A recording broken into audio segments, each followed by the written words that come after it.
Can you hear me all? Okay, so I'm going to ask my special guests to come up on stage. We have Trevor Best, Robin Cardwell, and Stephanie Murphy. And while they're sitting down, I'm just going to say, you're going to ask, what is pumps and pipes? Right, it's one of Houston's oldest innovation programs, been around for 18 years, and it's all about convergence innovation in aerospace, energy, and medicine. So I'm going to take a little seat. And we've got a bunch of questions. The 3 questions that are posed to panelists today are basically around examples of cross-innovation, cross-convergence innovation. It's the specifics, so it's the strategy of how we keep doing that, and it's the talent force. So the first question I'm going to hand off to Trevor first is, give us specific examples of cross-industry collaboration, how they've led to significant innovations. And potentially put in a little plug there for Houston. Why is this so uniquely Houston? Yeah, amazing. So first off, really happy to be here at South by Southwest. Would love to tell you a little bit about what we do and how we've engaged with different industries across Houston. So Syzygy Plasmonics is making a new type of chemical reactor. There's a lot of science behind it, including like fun stuff like quantum mechanics and nanophotonics, but ultimately we make a chemical reactor that is powered by renewable electricity.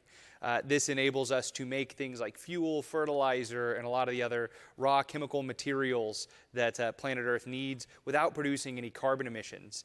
And so we got our start out of Rice University. Professor Naomi Hollis and Peter Nordlander. Professor Hollis runs the Rice Center for Laboratory for Nanophotonics and the Smalley Curl Institute. They invented our technology, but it wasn't the first tech that they invented. They first applied their technology to medical science. And when we were getting started, that other technology being commercialized by a company called Nanospectra proved pivotal to us. We actually started in their warehouse. So for the first 3 years of our company, we were, in the back room warehouse with lights we bought from Walmart to make sure we could see what we were doing, growing our startup out of a medical company in their back room. And then through the years, we've had a lot of really interesting opportunities to engage with industry. Our chemical reactor uses light instead of heat. And because of that, we have to build our containment out of materials that light can pass through, like glass. And as we were scaling up, we have this reactor that's got really interesting conditions, and we're trying to solve how to get the metal and the glass to seal without leaking or breaking. And we're like, man, are there any other industries that have solved a problem like this before? And we actually turned to the space industry. So we're like, hey, does anyone know anyone from NASA? Let's get some people on the phone. And we actually got somebody from the shuttle program on the phone, and we're like, hey, how did you get those windows on the shuttle to seal and, not blow out or, cause any problems for the astronauts? And they actually walked us through how they designed the space shuttle windows. And we took some learnings from that and used that to help seal our reactor. And you also asked me to give some benefits on living in Houston. Right. It's not everywhere that you can, start a chemical reactor company in a medical, science building and, call NASA to help solve technical problems. The kind of, talent that we have in our ecosystem gives us some really unique opportunities. I talked to a lot of other startups from the Bay Area, from Boston, and everyone always asks me about talent, and it's been funny for us. We've never had a problem with talent. We've always been able to find top-notch mechanical, chemical, electrical engineers, to grow the company through the years. Not only that, the cost of starting a business in Houston, if you look at how much we're paying for our facility versus other ecosystems, really, really phenomenal. It's been a great place to start a company. I'm going to ask Stephanie the same question. Oh, okay, Examples. Thank you. Yeah, so first I'm happy to be here. Thanks for having me. And I love living and working in Houston. I've lived there most of my life. And I really work more in the space sector in Houston than anything, but we cross over all the time. So a little bit about my company, just to give you some background. My dad started an engineering services firm in the early 90s. I worked there for about 15 years, and in 2015, I left there to start a spin-off company to commercialize space testing as a service at the International Space Station. So we actually own a platform attached to the outside of the space station for testing materials or tech demos in the harsh environment of space. I came back to my dad's company. I bought him out in 2017, and in 2021, I put our two companies together, and that's how Aegis Aerospace sort of came to be. So we do government services, traditional government services. We sell a lot of engineering services to the Department of Defense and to NASA. And then we have commercial testing as a service. And so that has led to a ton of crossover and a ton of examples. But one of the ones that I'd really like to touch on, which is really cool for me personally because I was with it from cradle to grave, is in Houston and in the Bay Area in particular, there's a program called SATOP, which is the Space Alliance Technology Outreach Program. And sort of like Trevor was saying, they reached out to NASA. This is a program that fosters that. So SATOP connects space companies with companies across the state of Texas who have an engineering challenge that they need solved. And we have engineers who volunteer their time in that program all the time to help small businesses across the state solve engineering challenges. And one of those challenges that we helped solve about 15 years ago was for a couple doctors at UTMB. And they had a process for creating these bead-based protein libraries, right? Now we're talking stuff that I really can't get into much more than that. But their process took them several weeks to do, and they needed a way to make that more efficient. And so one of our engineers worked with them and engineered their process down in such a way that it could be done in a couple of hours as opposed to a couple of weeks. And he actually invented a machine that helped them run these bead-based libraries. So we took out a patent on that. We called it Igor. And we started a new company with those doctors to take that technology forward and help them do that. So these two doctors plus UTMB, who held some of the IP, and our engineering company came together, formed a new company called AM Biotechnologies. We ran that for about 10 to 11 years, progressing the science, and had some great grants, brought a lot of funding in, and it helped that that program was, sponsored by UTMB. The IP was held by UTMB, and the medical center in Houston was a great place for us to do additional research and bring in funding.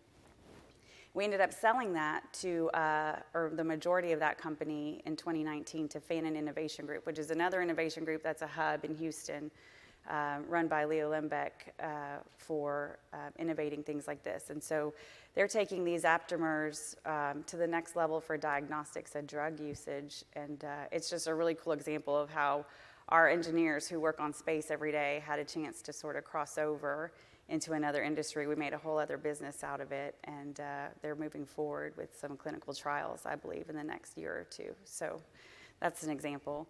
I kind of plugged Houston all along the way, right, as I was going, because it's just a great place to be. And it's also a friendly city, right? There is competition, and there's these crossover from industries.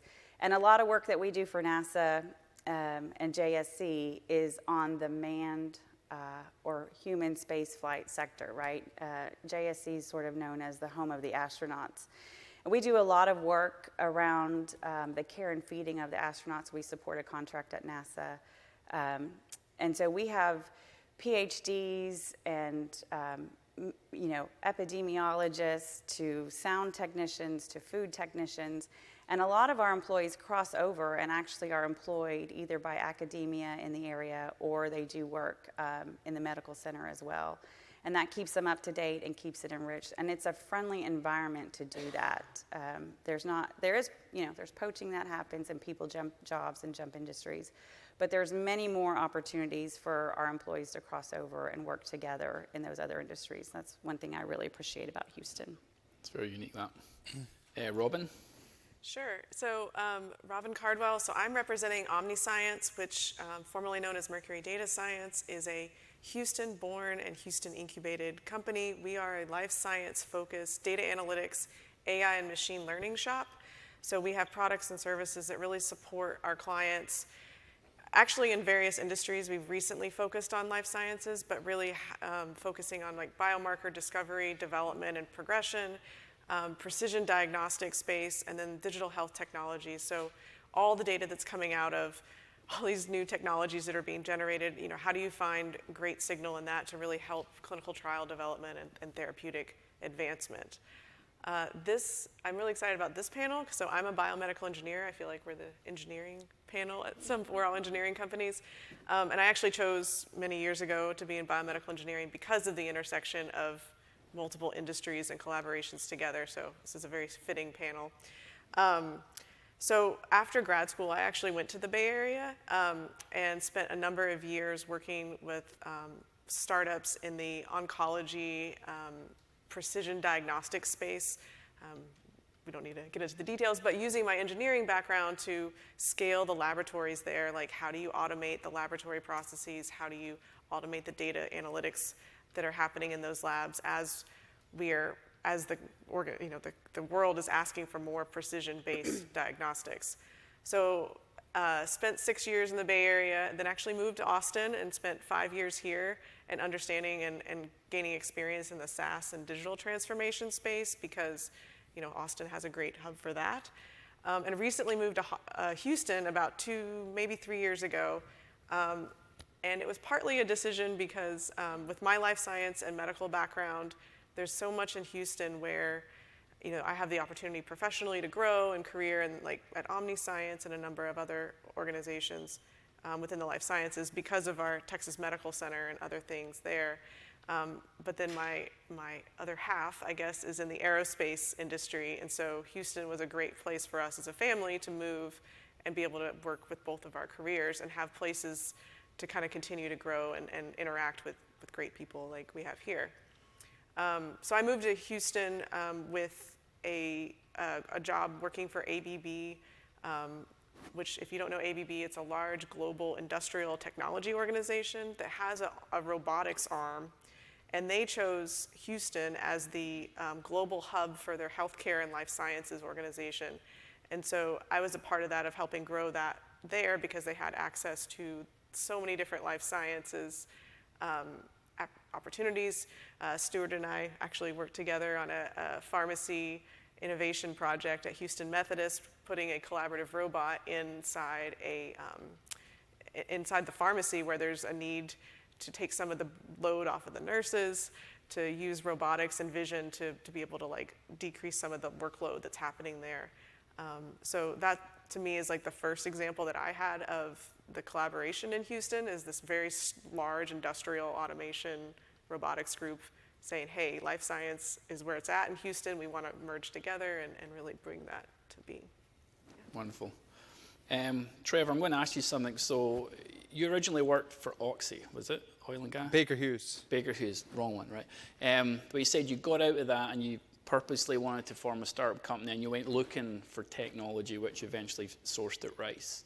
So what led you to Rice? Why not another university, another IP center? Yeah, so we did a technology search where we, well, a little bit about my background before I get into this. So at Baker Hughes, I was working in the R&D center, and my co-founder, Dr. Suman Kadiwada, and I were part of the product development process. And between the two of us, we were involved in more than 100 product development projects. So we, this is like early stage R&D. We got a good feel for like things that worked and things that didn't. We started a search, using this experience. We identified a set of characteristics that we were looking for. We were looking Stanford, MIT, Berkeley, et cetera. And of course, Rice University was on that list. And one of the main reasons was, he was a PhD that came out of Rice, but Rice is actually one of the stronger universities across the U.S. in terms of like fundamental science. And what we saw was that there wasn't nearly the same push in Rice to commercialize that technology as there was in other universities at that time. This was 2016, 2017. So we kind of viewed Rice as a very ripe place. There was a lot of interesting tech there that wasn't getting taken into the market. So started talking to the professors and eventually decided to license our tech and take it out. Since then, there's been a lot of changes at Rice. New leadership under the new university president, Reggie DeRoche.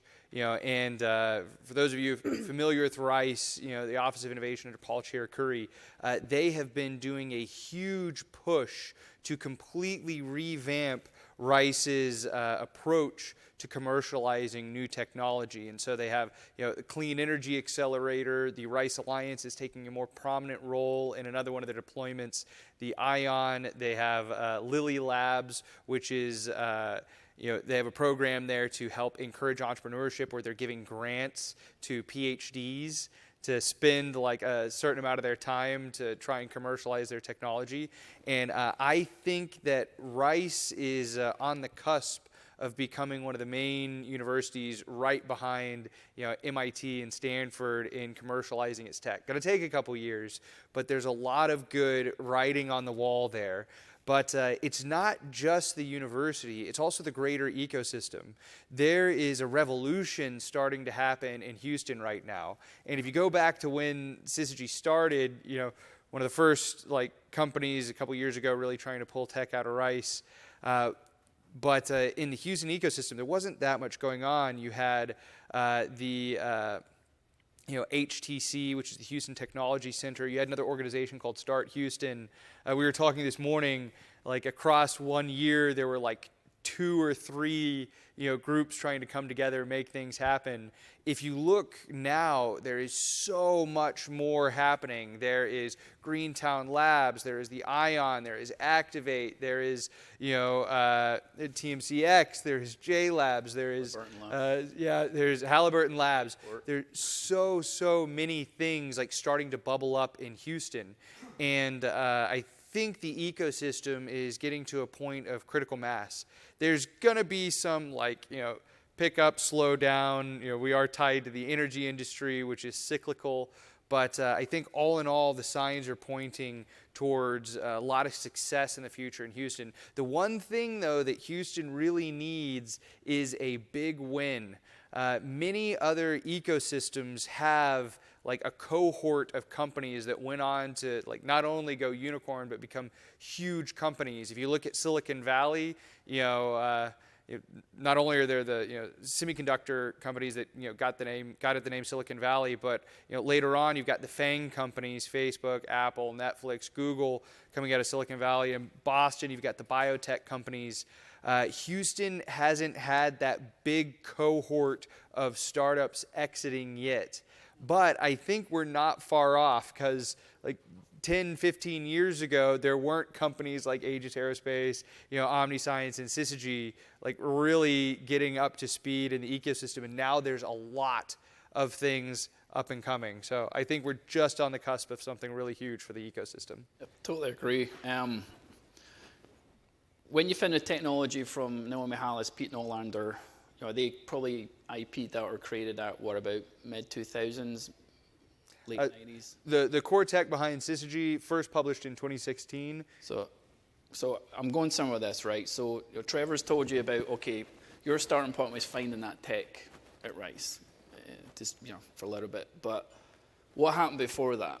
And it's really important in the historical context. Does anyone know what happened at Rice in 1985? A big discovery was made that led to a Nobel Prize, right? They discovered a new form of carbon in the labs. It was called C60, fullerene, okay? Buckyballs, all the way. And this directly led from a kind of cross-pollination, cross-industry collaboration where you had one gentleman in the UK that was basically trying to look at different types of carbon clusters in space, different molecules, okay? And he was looking for a new way to study that. And then he heard about a guy called Rick Smalley at Rice who was doing semiconductor physics and had very unique laser vaporization methods. And then the guy in the middle, Bob Curl, can introduce them, right? So they were essentially creating space dust in the lab, and he kept getting this peak that was popping out, 60, 60, 60, and they're like, go away, peak, just go away. We're trying to look over here. Kept getting this peak. And under certain conditions, you'd get even more of that peak. So they realized, hang on, this isn't an artifact. We're getting something. We're creating something here. And they realized that the only thing it could be is a soccer-shaped form of carbon. That led to Nobel Prize. And if you see the publication, it was beautiful. It was a one-page publication to Nature that had a little picture of the experimental setup and one picture of mass spec with this big peak. Boom. Where I'm going with this is that launched nanotechnology at Rice. Okay, and they had to pull in money, more funding, to allow these new instruments to be developed, to start analyzing and discovering things at the nanoscale.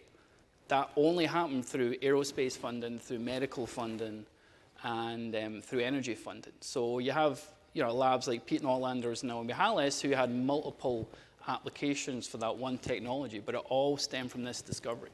And it's now leading to these companies. And there's another company that I believe Naomi Hallis and Pete Nordlander have, and it was Nanospectrum. Mm-hmm. And they've done the first human trials. It's prostate cancer therapy with light-activated gold nanoparticles. You may wonder, well, where's gold nanoparticles in the world? They're in COVID test kits, right? So a lot of the laminar RNA therapeutics, the test kits that you take, it's gold nanoparticles. It all came from Rice. And a second thing about, the hospitality Houston and ability to innovate multi-industry is, you talk about ABB project. So Robin and I didn't even realize that we actually worked on it at different times. So when I joined Houston Methodist 2020, I tried to get ABB robotics in, and we went on a kind of problem solving, exhibit, whatever. We went into pharmacy. There's a big group of us. We literally just walked in and trying to look at problems. We had a couple lined up. So I sat in the back to kind of do what I do, right? And I was just watching. And there was one lady in particular. She seemed very nosy, all right? She was like, what's happening here? What's going on? And I just looked at her. I was like, okay, she's the person I need to talk to because she's going to know exactly where the problems are. I went up, had a little conversation. She's like, you looking for problems? I got one right here. I can't tell you what the problem is because there's a bit of IP stuff. But right there, right then, she took us that problem, which has now led to a contract in place to actually demonstrate a proof of concept between ABB Robotics and a health institute such as Houston Methodist. And I really do feel it's only Houston, that environment where those kind of collision interactions can take place. Now, going on to the second question is about strategies. So what strategies can we implement in Houston to allow these kind of things to occur? And Trevor kind of talked about that somewhat with what they're doing at Rice. So Stephanie, would you like to comment on that? Like what strategies can be utilized in Houston to allow more of this knowledge sharing, more of this collaboration to take place? Yeah, I can comment on it. I don't know that I have the full answer to that, but one of the things that we're trying to do, and when I say Bay Area, I don't mean California, I mean, the Clear Lake area of Houston. But our economic development group, BayHep there, is really in a new leadership forum, and they're partnering with Greater Houston Partnership now in a way that they never have before. And I think we're trying to bring the messaging together across the city and honestly across the state, especially around the space industry for me. That's the lens that I look through in a way that we never have before. So there's some exciting things happening in our part of Houston, and we're trying really diligently to map out strategies among some of the development groups in the city so that everybody's, one, aware of what's going on, right? There's a new space institute coming in. There's some new legislation forming a space commission and a space consortium. The spaceport is up and going. Venus Aerospace is up and going at Ellington. Ellington used to be on the BRAC list. It's no longer doing that. There's so many things going on in our area. And then just the commercial space companies are taking off at a new velocity and bringing a lot of funding into the area and a lot of jobs into the area. And I don't know that message gets communicated across all of the other industries in Houston. So we're working really hard as a smaller group in the local Clear Lake area to try to partner with GHP and get better messaging. And one example of how we're doing that, the Space Symposium is sort of the big conference for space. It's coming up in Colorado in a couple of weeks. And it's the first time I've seen several companies come together in different parts of the space ecosystem to put together a unified message about Houston and why Houston's a great place to be and why Houston is a place where new startups should be when they're thinking about where they're going to locate. So that's one example from my little corner of the world in Houston, how we're trying to do that better. And maybe just continuing on that, why is Houston the place to go in terms of funding? Because behind all these strategies, you're going to have the funding and the money to implement these strategies. So the people with the funds must realize there must be like a good return on investment. So is Houston at critical mass in terms of aerospace? Or is it getting there? Yeah, no, I think Houston has a critical mass in terms of aerospace. JSC is very friendly to, JSC is the home of opening up space commercialization. They started at the ISS with commercial crew and commercial cargo, which people hear about pretty often, right? Private astronauts going to the space station, or Northrop Grumman or SpaceX taking cargo on a private mission. The other thing that they've done, which isn't so well known, is they've opened up for commercial service providers. So there's about a dozen providers of services at the space station who own their own little piece of the space station. It's not a NASA-owned asset, and that's what our asset is. We call it MISSY. It's a facility attached to the outside of the space station, totally commercial. So we do let NASA use part of it for testing, but you don't have to be a NASA scientist to utilize a space station anymore. They've really opened up the thinking on that, and we can sell space to private industry, to startups, to private people on a commercial basis, and help provide those services turnkey. So there are biological resources. Ours happens to be outside, testing tech demos materials. There's commercial service providers inside the space station who provide research for pharmaceuticals, for biologicals. I was talking to Robin about, they've just done some 3D printing of heart cells and tissues on space station, and those are all levied by these commercial service providers. And JSC is the only NASA center across the country who's really opened up commercialization at NASA. So I think they're at a forerunner there. There's a great critical mass, too, of these private commercial space companies who are coming together to build the next commercial space station, right? Space station is only going to be there 5-6 more years, maybe a little bit longer if you're like me and hopeful.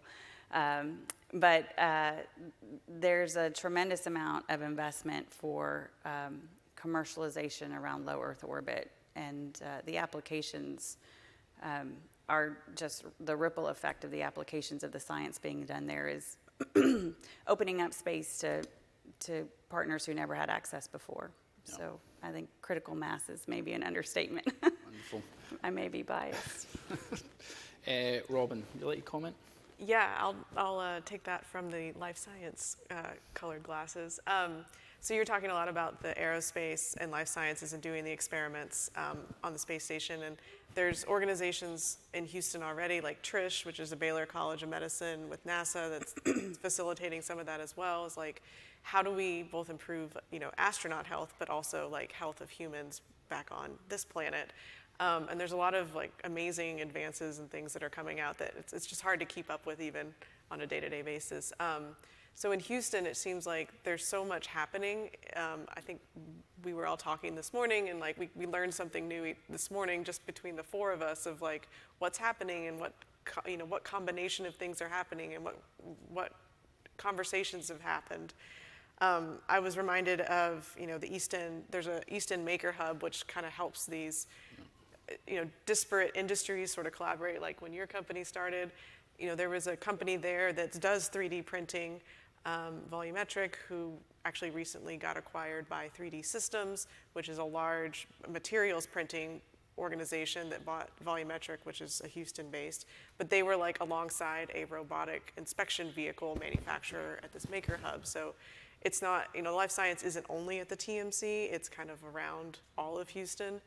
And then Houston also has understood the need in this country to bring biomanufacturing back on shore.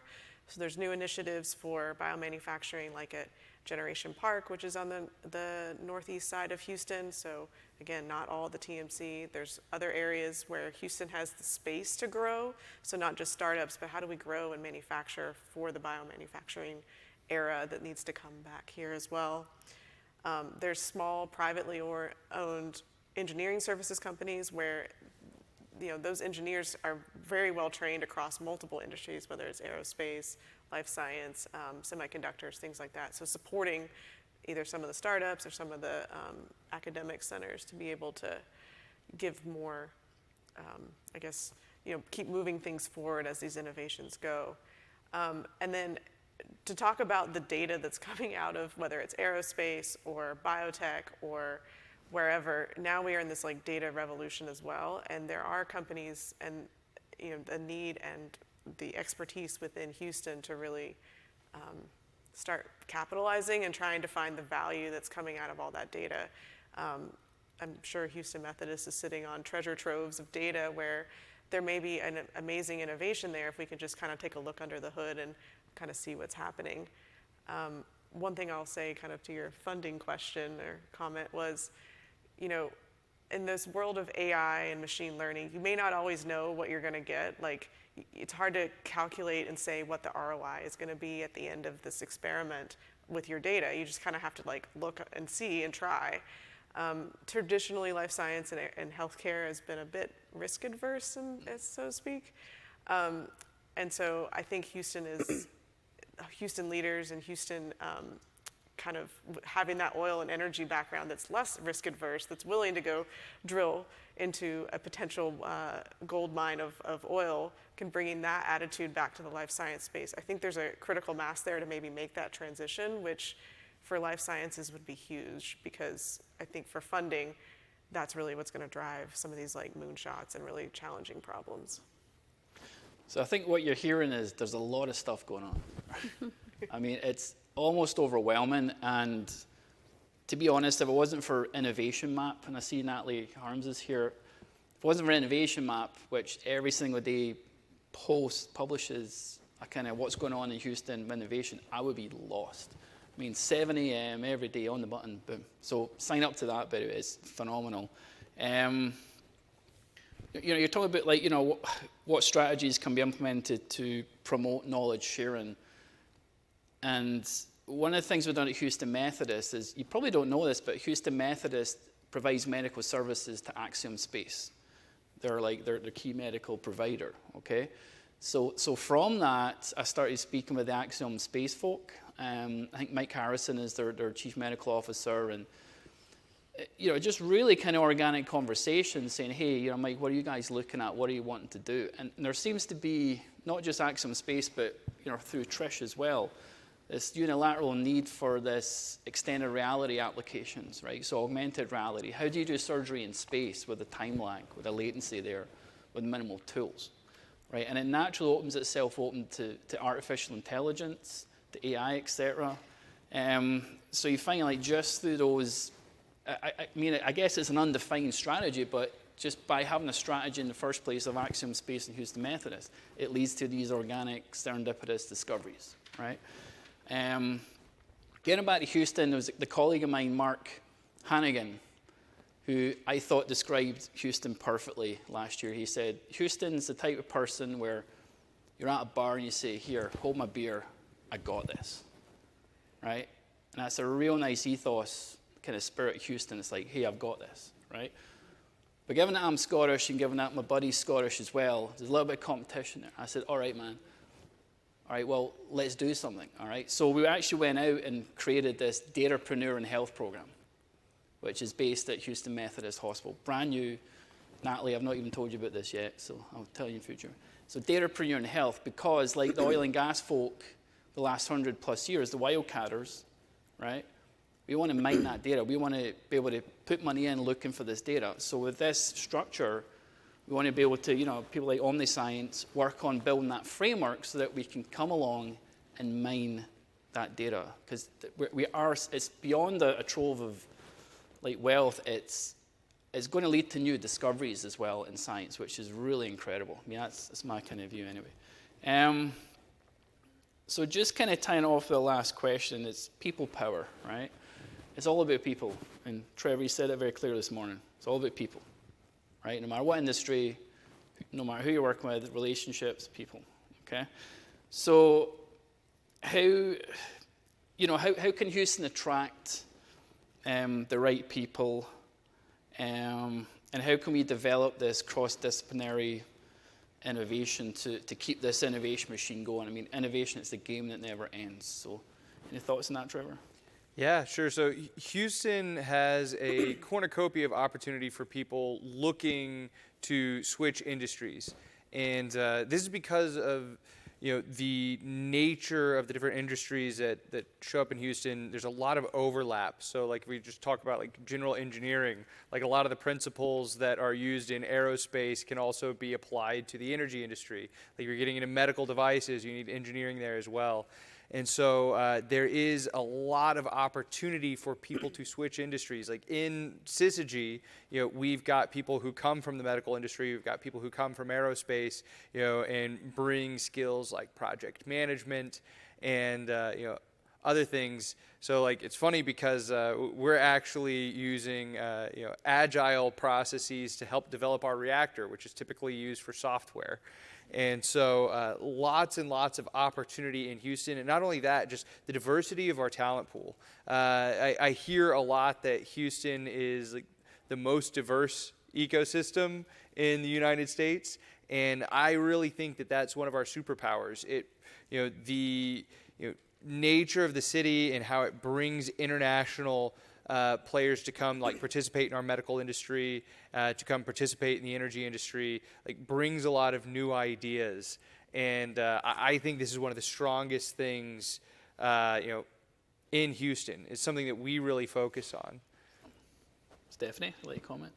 Yeah, sort of like Trevor said, I think it's easy for people to find their place across different industries, and not just jump industry, but straddle them also. So even though we're in space, we do a lot of aerospace engineering. We love hiring engineers and managers out of oil and gas in particular. They come with a different pace than we're used to in sort of government contracting world.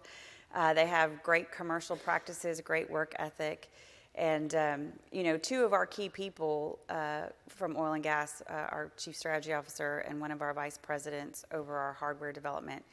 And he in particular has brought some engineering perspectives to what we do in space that we wouldn't have had the benefit of otherwise. And his experience was operating remote operated vehicles in subsea environments. Super harsh environments, not able to have human access to those environments. And he took some of the designs for some of those ROVs for the robotic interfaces and helped us apply those to things that we're doing in space, where super harsh environment, can't have access to astronauts doing EVAs all the time. And so we needed robotic access. And it helped us bring to market a more efficient robotic interface for changing out our science carriers on our facility. And we wouldn't have had that if he hadn't crossed over to our company. But also we have employees who straddle, and I mentioned this a little bit earlier, but we have an employee, for example, who helps support the human health and performance work at JSC. That's work that helps take care of the astronauts.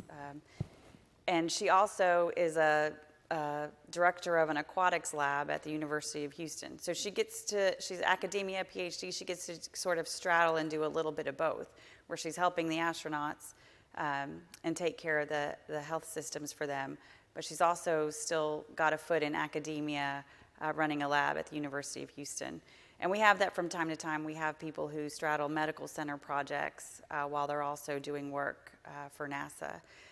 So it's a really unique place where employees get the opportunities to do that. I don't think that you could find that many other places in the country. Yeah. And it's important having those kind of cross-industry networks, right? If you want to try and recruit like new PhDs, new students, you got your ear to the ground, you're understanding who's coming up, etc. And Robin, you like comment? Yeah, absolutely. I'll kind of second, third everything you've been saying, but I think it is very true that Houston is one of the most diverse cities I've lived in. It's amazing, not just from like who, but like you have Rice and other organizations that are graduating new PhDs in all these fields. But then there's also like more technical colleges and things like that, where technicians and engineers that may need to have worked in the oil and gas industry before, maybe more in a manufacturing setting, kind of providing training opportunities to maybe tweak what they already know in like the process side or the manufacturing for like a biological manufacturing setting is important, because bringing those skill sets to like a life science organization where all of a sudden you need to make, however 1 liter, but now you need to make, 30 liters seems like a lot in life sciences, but to oil and gas, that's like nothing. Like that's tiny. So I think there's diversity in both the industries that folks have coming from and also the sort of experience and expertise that they have. I will speak a little bit on the data side of things. So data can be broken down into various types. So time series data. If you pair a data scientist with a domain expert, you can really make some amazing predictive analytics on that time series data. Well, how can you use time series data like from an oil and gas drilling operation? And there's some similar techniques that can be used there. So as long as you have a little bit of domain expertise to really capitalize on the tools and techniques that are available these days, you can really do some amazing innovations and grow there. So I really think Houston has kind of all these pieces put together. We have domain, we have the manufacturing side, we have the process side, we have all the engineering technicians, so we can kind of put all the pieces together for growing, scaling organizations. Yeah. And it's not just all the technical background as well. I mean, when we're hiring at Houston Methodist, there's a lot of like customer service that goes on, right? So the first thing I ask whoever I'm bringing, even for engineers, is say, have you ever worked in a bar? Ever worked in a restaurant? And if they say no, I'm like, okay, it's not bad, but there's a lot to be said for people that have really good customer skills, like be able to handle people and work with people, because it is all about people at the end of the day. So given that Houston is one of the biggest restaurant scenes in America, there's a lot of people that have been in that service industry, all right, that are maybe working in a restaurant when they're going to university, college. So there's a lot to be said for that, I think. And given that it's such an international headquarters, I mean, we touched on this earlier, there's a lot of diversity of thought. Okay, you've got a lot of people coming in from different countries, they've been educated differently, they just see the world and think about the world in a different way. And that's critical sometimes to shift the needle innovation. You can't innovate a room full of people that are all from the same background, been educated the same. Just, in my opinion, it doesn't work. Right, so now's the even more fun part, is the audience Q&A. I know everyone's itching to ask questions. Quick question to you guys though, put your hand up if you're from Austin, you currently live in Austin. And same question, but for Houston. All right, and then everyone else. Who wants to relocate to Houston? If anyone relocates to Houston, I will give you the contents of my wallet, which is $5. And I've got $3 in HEB Buddy Bucks as well, if you have family. So yes, I'd love to invite the audience to come up for Q&A. If you just like to make your way to the microphone, say who you are, and we'll try and answer your question.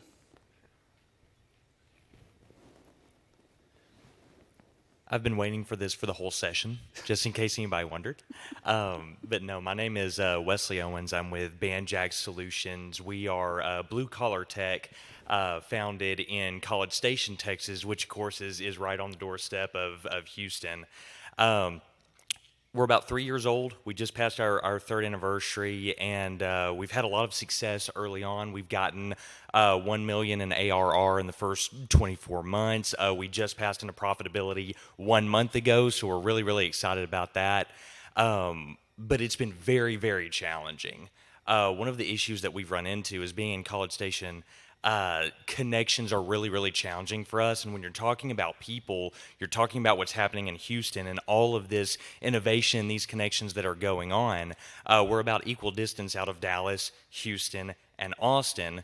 We're considered as being part of kind of Houston, but we're finding it hard to make connections there. So what would you recommend for us as we continue to grow and to develop to really take part in the community that's building there? I think you need to relocate to Houston. Okay. There's a couple of organizations that do a really good job of helping like connect and spread the word.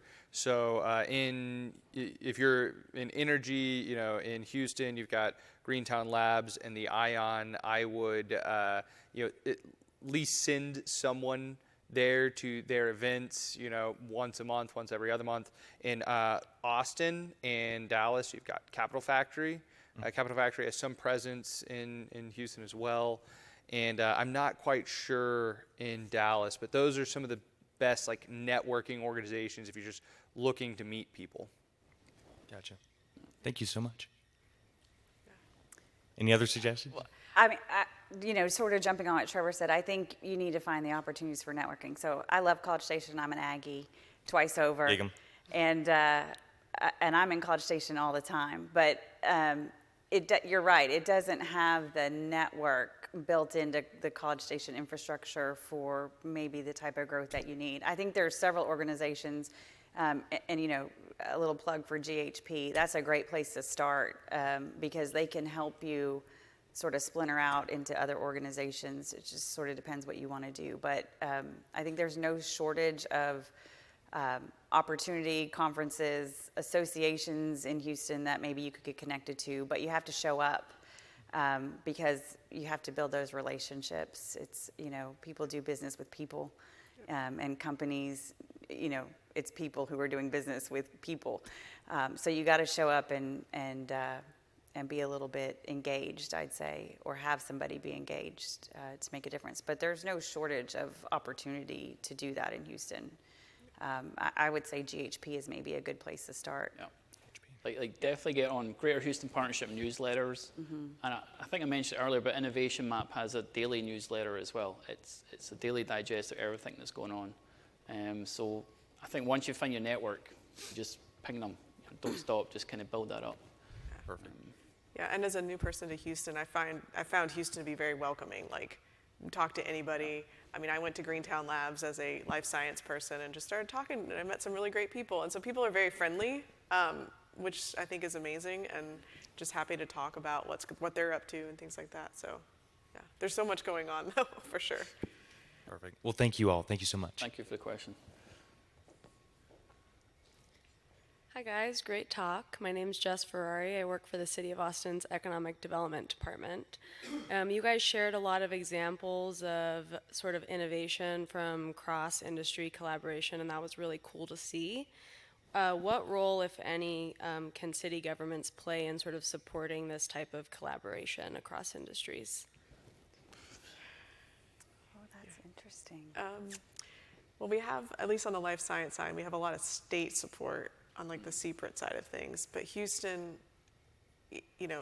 providing the space, Greater Houston Partnership, I believe, is part of the. Yeah. Yeah. So. So from my experience, I think being aware of what issues that the local government and governance structure are going after is critical. All right. I think in Houston you have Jesse Rios as the Chief Innovation Officer for the city of Houston. I went to one of his talks, and they were talking about flood mitigation, flood prevention control. It was after Hurricane Harvey. And that was very clear to understand, okay, what are they doing? They're expanding the bayous. They are potentially looking at new tech from RISE to look at flood levels based on optical cameras. So, for any innovator in that room, any technologist, as soon as they hear these problems, their brain just starts going. All right, you just can't turn it off. So, the more ways you actually disseminate that information to the public, I think the better. Have it written down, have it on your website, just have it there. It's really important. And for Houston, I'm going to say it, I said it today, they got to get the trains sorted out, man, right? What I mean by that is right through the heart of Houston, they've got big train tracks. They run big freight trains. But they run them at 8 a.m. in the morning. They run them at 4 or 5 p.m. in the evening when you've got 120,000 people driving just to the Texas Medical Center. The Medical Center is the 8th biggest business district in the U.S. Okay, and they're talking about, oh yeah, we're going to build TMC3. We're going to add 40,000 jobs. We're going to build this bioport, another 50,000 jobs. And there's me putting my hand up and saying, well, what are you going to do about traffic? Yeah. Nothing, right? That's room for innovation right there. But they got to get the train sorted. They got to get the traffic sorted. Vent over. Yeah. And I think something that could be very good is if you're very intentional about the types of innovations you're looking for, and put out a call. like, hey, the city of Austin is going to like adopt some new technology in this area, and we've set money aside from it, and we're going to preferentially select, a startup or something from our ecosystem to do that. And it needs to be something that's not so critical that if, like you probably don't want to do the like flood prevention on the bayou with like some startup who's never deployed technology before, because Houston really needs that to work. But other things like, the way there's one startup that was like looking at how like metro buses communicated with each other and like the connectivity there, and how they could like track and manage their routes and like turn it into an app that people could use. Things like that. Just be very intentional about it. Put the call out there, and see who responds. Yeah, and just one more thing to add there is work with the school districts as well. And where I'm going with this is, if you put something out there saying, hey, I want all these kids to do a school project, that filters up to the parents, all right? So you're indirectly then disseminating what you need to the entire city. I mean, that's why Pumps and Pipes does a lot of work with Houston Independent School District, HISD, because of that reason. It's like, if we want to get a message out there, we do it as an interaction with the high schools, for example, or the elementary schools. Yeah, and just as a note, when I say put out the call, like go tell Capital Factory, tell the University of Texas, like the entrepreneurship schools, those networking groups where people show up. Okay, thank you. Next question. Hey, we're very happy to have the chance to speak with you guys. I think it's pretty amazing that we can pick up your brain for free. So I'm very inspired about that. So I'm an HR director for OCI Global. I don't know if you heard about them. We're in Beaumont, Texas. And right now we're struggling to find talent in manufacturing. So I wanted to ask you, what creative way, and I'm really emphasizing on the word creative way, have you used in your career to find top talent? Because my team and I, we're kind of struggling right now to not only attract talent in Beaumont, but also retain them. And I think, especially in the industry that you guys are in, it's a challenge that you may or may not experience, depending on the talent that you have in your team. But I kind of wanted to see what creative way have you used in the past or currently to tackle that challenge. Thank you. So just so I got the question correct, are you asking how the city of Beaumont can attract talent and keep the talent there? Right. How you can attract talent and retain them, and Okay. what creative way have you used to do that?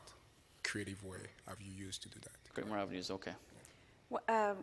One suggestion for that, did you say you were in Beaumont? Is that Correct. what you said? Beaumont, Texas. Correct. Is partner with your local city and your local university, or a good example, Dr. Hellier's here, but San Jacinto Community College has an EDGE Center, for example, and they got a grant, and they work and they communicate with all the local aerospace companies there, but they got a grant to do education training for aerospace technicians specifically, and they partner these techs with these companies so they get hands-on experience while they're going through their certification program. And they've come to us and said, hey, what is the talent that you need and that you're missing? And then they go and they develop their curriculum around it to help provide this new pipeline of tech talent. It's technical trade. And they did that in coordination through our local economic development group, where they have access to all the aerospace companies that are there. They have access to all the local city governments attend those events. They have access to other academia are at those events. And I think it's been a pretty effective program. It's just sort of, I think, taking off. But that's one way maybe to partner with your local government and a local school and go after some grant money to get the kind of training that you need to help build that pipeline. That's one suggestion. I don't know. I mean, I agree that it's like building the pipeline, but then I don't know if you're looking for like experienced manufacturing people as well. So there's the early stage, but then also the experience. I mean, I don't know if I have the solution, but I know that this, the remote, the hybrid working is a very much a challenge, especially in the manufacturing when you need to be hands-on. So but retaining talent and making sure that they're in like great places to live and like providing benefits that may not always be salary. I know this is a whole conversation to open up, but you know, data scientists, just coming from our side, that is a very hot field right now and very challenging to maintain and keep those people engaged and working. So we have other benefits that allow our scientists to, you know, kind of have independent projects and be innovative themselves and have a lot of autonomy. So I don't know if I have the solution, but like I like your, you know, feed the pipeline, partner to get the pipeline fed, but then also, you know, thinking about what the needs are for your organization in a place that may not have so many, and maybe being creative in non-traditional ways. That's something that I always think about is like when you're talking about talent, you got to think about the value that your organization or the employer is providing. And like when you're thinking about the value that you're giving your employees, you're doing one of two things. You're either filling their heart or you're filling their wallet, or both if you're a really great place to work. But like filling the heart, like Syzygy is a mission-driven company. You might see the Syzygy shoes. We buy everyone a pair of the kicks because we walk this path together. You know, we are here to like help fight climate change, prevent a gigaton of carbon emissions. And so like the reason for our being is that we want to make a better future. And that kind of mission will attract a certain kind of people around it. One of the reasons that we've never struggled for talent is there's a lot of people who want to be part of something bigger and fight for a better future. And so that's like filling the heart. The other thing is like, you know, if you have a, you know, organization that isn't really mission driven and it's just like bottom line profit, then you got to fill people's wallets and pay them well if you want them to stick around. Yep. And so like for the companies that you are trying to help attract and retain talent, like, you know, think about it. Are they, you know, mission driven? Are they providing benefits above and beyond just salary? And if not, like, are they paying better than someone else can pay somewhere else? Because if they aren't mission driven and there's no reason beyond money to work there and they're not paying well, then they're gonna have problems attracting and retaining talent. Okay. One last question, Natalie. Hi, and Stuart, thank you so much for the Innovation Map shout outs. But one thing that kept sticking with me through this fabulous panel was the note on Houston not yet having its big win, because I've heard that a lot, and it seems crazy when we talk about Houston's legacy industries having such major activity, major corporations involved. I'm wondering, what's the definition of having a big win in the year 2024? Because you mentioned volumetric, exiting before it could like grow big enough and then have that big win. You know, it seems like some of the good companies get scooped up earlier on in this day and age, and also like IPOs are more rare. So what's a big win for Houston? I mean, I think it's an IPO with an industry-making company. You know, like we talked about the FANG companies. You look at like Tesla with electric vehicles. Like we need some Houston company to IPO and become, you know, a disruptor or a market maker. And, you know, I mean, there was Compaq back in the day, but I am not sure who that name is. We got industry out the wazoo. You know, we got Chevron, Exxon, we got, you know, TMC. We got some really big players, but none of them are viewed as like early stage, you know, through to exit type companies. So I think we need someone to start all the way through IPO and fundamentally change a market to really put Houston on the map. That would be my guess.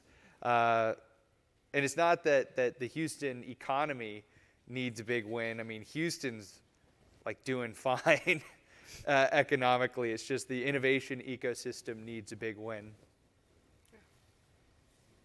Yeah, I mean personally, I just like to see a tech or something that comes out of Houston that's so ubiquitous in everyone's life that you just don't even know it's there. And but you know it comes from Houston, or came from Houston. Commercial space station, you know, or like, you know, quantum chemical reactors or something might do it. All right. Well, thank you very much to the audience for staying. Thank you to my guests. We'll see you in Houston.